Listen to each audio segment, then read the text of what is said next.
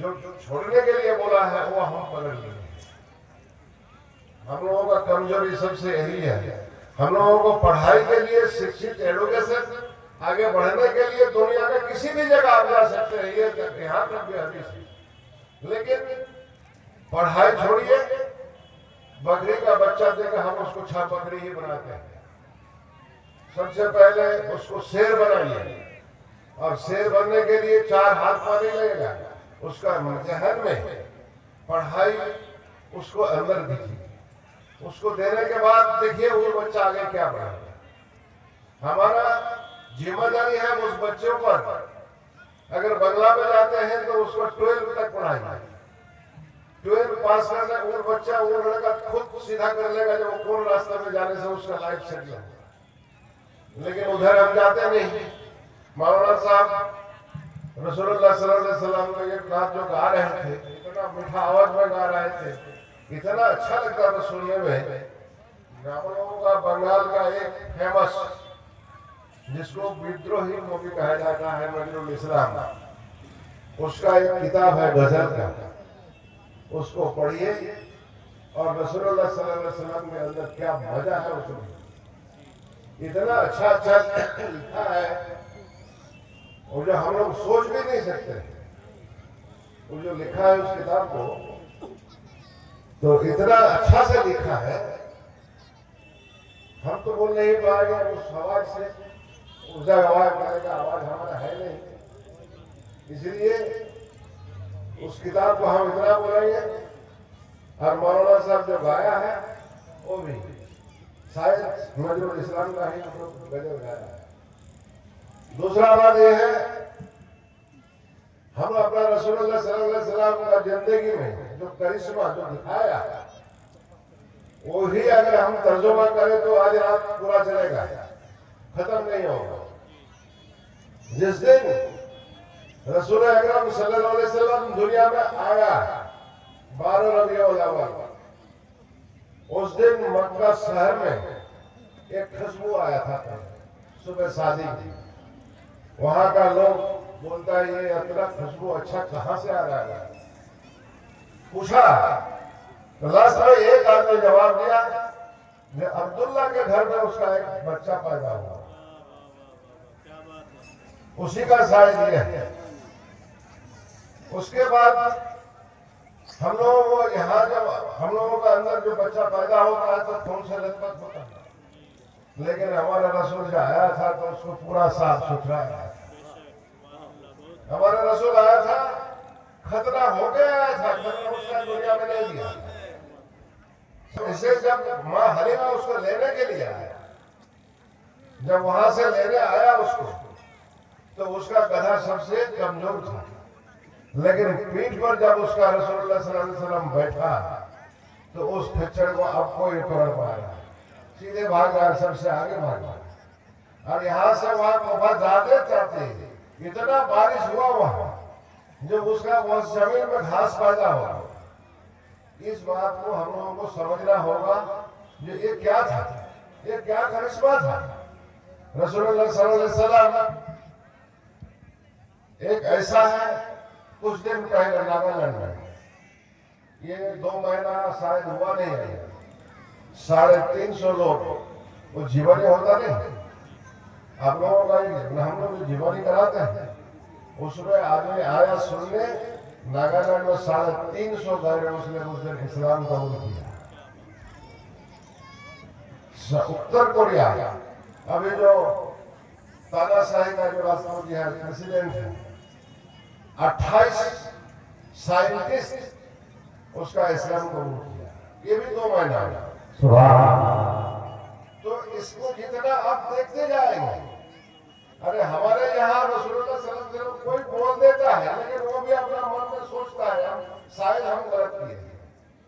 اس لیے دعا آپ لوگ زیادہ کریں گے تو اللہ تعالیٰ زیادہ سے زیادہ آپ لوگوں کو دعا جلدی پہنچے گا. ہم لوگوں کا دعا تھوڑا دیر سے پہنچتا ہے. ہم اتنا بولیں گے آپ لوگوں سے, گزارش کریں گے جو سب کے لیے دعا کیجیے. جو آج ہمارا رسول اللہ صلی اللہ علیہ وسلم کو بدنام کرتا ہے, کل خود وہ رسول اللہ صلی اللہ علیہ وسلم کا گنگان گانے لگے. ایسا ہوتا ہے. حضرت عمر دوسرا خلیفہ جو تھا وہ مارنے کے لیے گھر سے کیا تھا، لیکن جاتے تھے تو اس کا بہن سے وہ پتہ چل گیا اس کو، وہ اسلام قبول کیا. آج جو اسلام کا بڑا دشمن ہے کل اسلام کا حفاظت کرنے والا بن جائے گا مگر اللہ چاہے تھے. ہم اتنا بولیں گے تو بس آگے جو بچے سب ہیں جو گارجین سب ہیں اس کو پڑھائیے، اس کو پڑھائیے، شکشت کیجیے، اس کے بعد پھر ہم بولیں گے آگے 50% بس اتنا ہی بولیں گے آپ لوگوں سے. اور مسجد کے تعمیر کے لیے ہم بولتی ہیں وہاں مولانا صاحب علیم الدین صاحب اس کو بولتی ہیں، وہ آپ لوگوں کو بول دے گا. اتنا بول کے ہم اپنا اہتمام کرتے ہیں. السلام علیکم ورحمۃ اللہ وبرکاتہ. بولنے میں اگر غلطی ہوا تو ہم کو معاف